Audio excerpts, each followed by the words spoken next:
Oi, meus alunos do sexto ano, como é que vocês estão? Aqui quem está falando é a professora Caroline, de História da Arte, e eu venho com vocês dar continuidade no nosso assunto de pré-história, tá bom?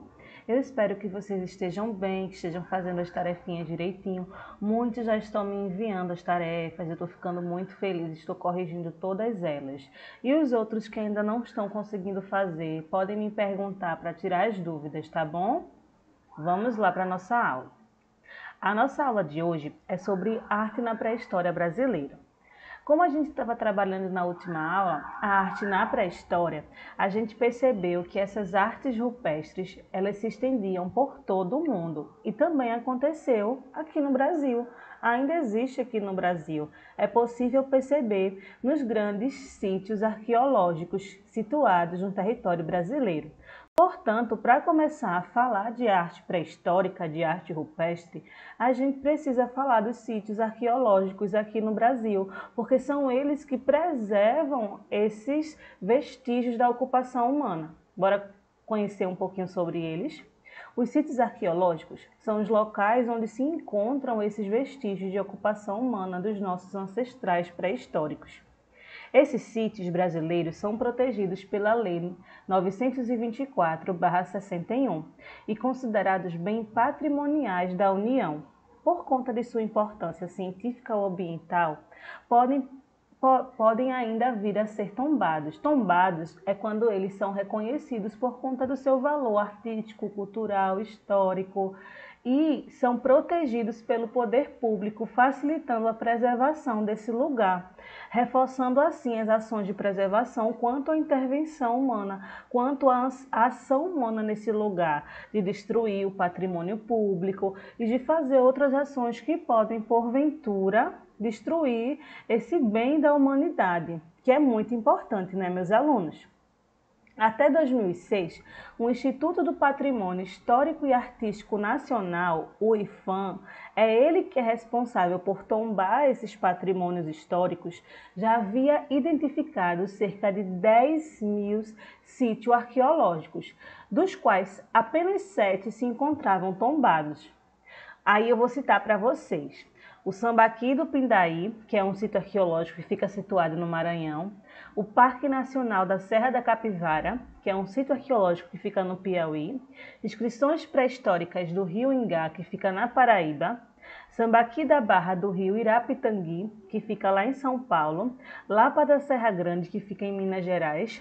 Quilombo do Ambrósio Remanescentes, que fica também em Minas Gerais, e Ilha do Campeche, que fica lá em Santa Catarina. Então, dos 10.000 sítios arqueológicos, lembrando que esses dados é de 2006, apenas esses 7 foram tombados.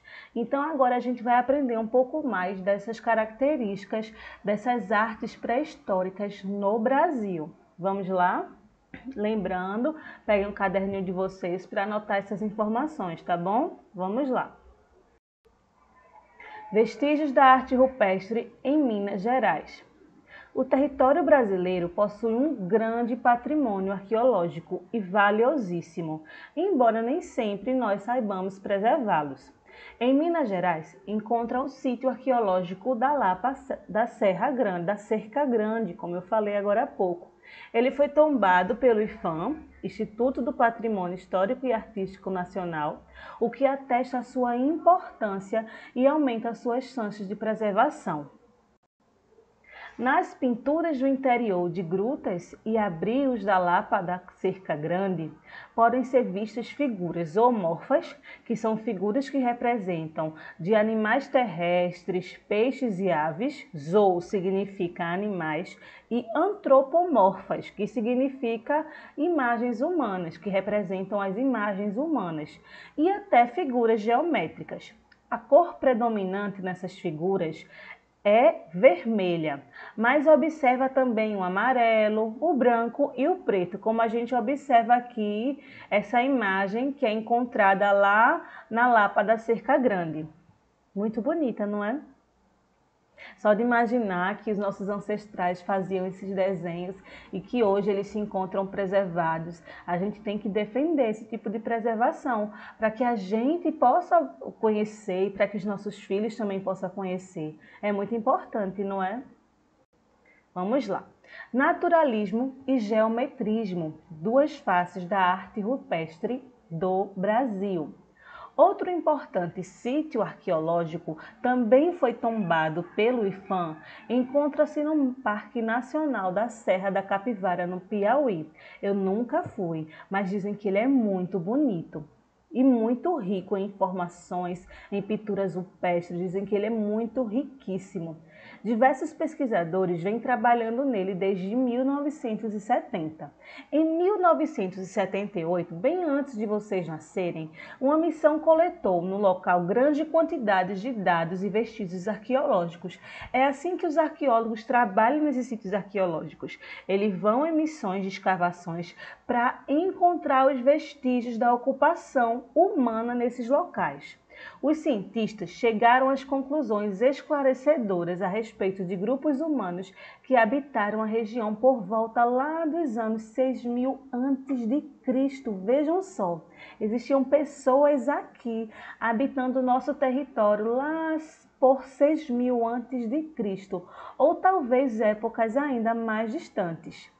Como os primeiros habitantes da área de São Raimundo Nonato provavelmente eram caçadores-coletores, nômades e seminômades. Isso aí eu expliquei lá na outra aula o que era nômade e seminômade, não foi?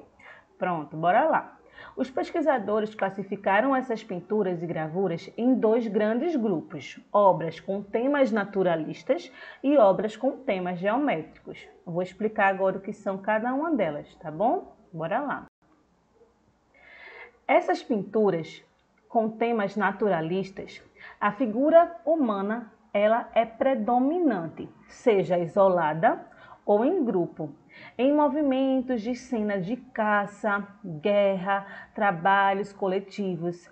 Ainda nesse grupo, os naturalistas encontram figuras como animais, veados, onça, pássaros, peixes e insetos. Vejamos só essa imagem aqui, contendo inscrições rupestres no sítio arqueológico da Pedra Furada, no Parque Nacional da Serra da Capivara, lá em São Raimundo Nonato, no Piauí. Veja que interessante. Vamos agora para as geométricas.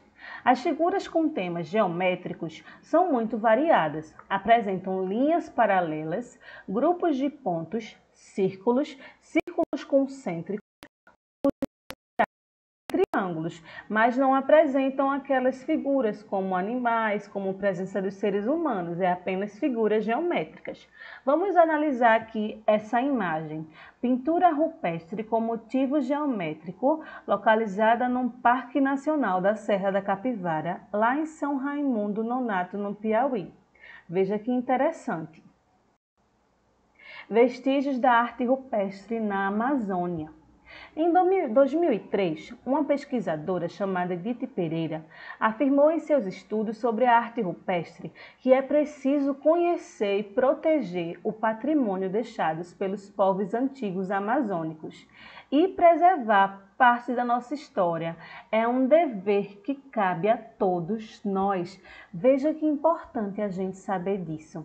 Preservar a história faz parte da minha vida e faz parte da sua. É um dever que cabe a todos nós, não importa quem seja, porque é importante que isso seja preservado para que outras pessoas lá bem longe tenham também isso preservado e tenham essa vontade de poder preservar, de querer preservar. Vamos analisar aqui essas imagens dos vestígios da arte rupestre na Amazônia. A primeira é pinturas rupestres com figuras antropomorfas, ou seja, são figuras que representam a figura humana na forma completa, pintada no paredão da encosta da Serra da Lua, em Monte Alegre, no Pará. A outra é baixo relevo rupestre zoomorfo, que representa o quê? Zoomorfo vem de animal. Essa daí representa um jacaré em bloco de pedra no chão da ilha dos Martírios, municípios do Xambioá, no estado de Tocantins. Veja que interessante. Uma nova forma de observar. Com tudo isso que a gente está aprendendo sobre a importância de preservar o patrimônio histórico, seja arqueológico ou não, A gente entende, e eu queria mostrar para vocês, que as pesquisas sobre as antigas culturas que existiam no Brasil são muito importantes, tanto para a história quanto para a arte brasileira, porque é por meio delas que a gente pode ver com mais clareza a nossa história dentro de um contexto muito maior na história humana. E percebemos que as nossas origens são muito anteriores do que falaram muitas vezes para nós, que nossa história começou no século XV e no século XVI. Em 1500, vocês lembram? Com a vinda dos portugueses para cá, a nossa história é muito além disso. Um período muito mais distante do que aquela chamada oficial, aquela história que deu início à oficial História do Brasil. Nós, através dos vestígios arqueológicos, conseguimos observar essa história muito mais distante. Então é isso, gente, que eu queria passar para vocês hoje, que vocês tentem compreender. E eu acredito que deu muito bem para compreender. Observem bastante as imagens, são bem coloridas e tem muitos detalhes. Pausem o vídeo quantas vezes for necessário para que vocês possam repetir e repetir. E não esqueçam de anotar as informações mais importantes e até a próxima aula. Esse foi o último conteúdo da primeira unidade de História da Arte. Aguardamos o próximo e até a próxima aula. Até mais. Não esqueçam de fazer as atividades e mandar para mim. Até mais. Até a próxima aula. Estudem e fiquem em casa.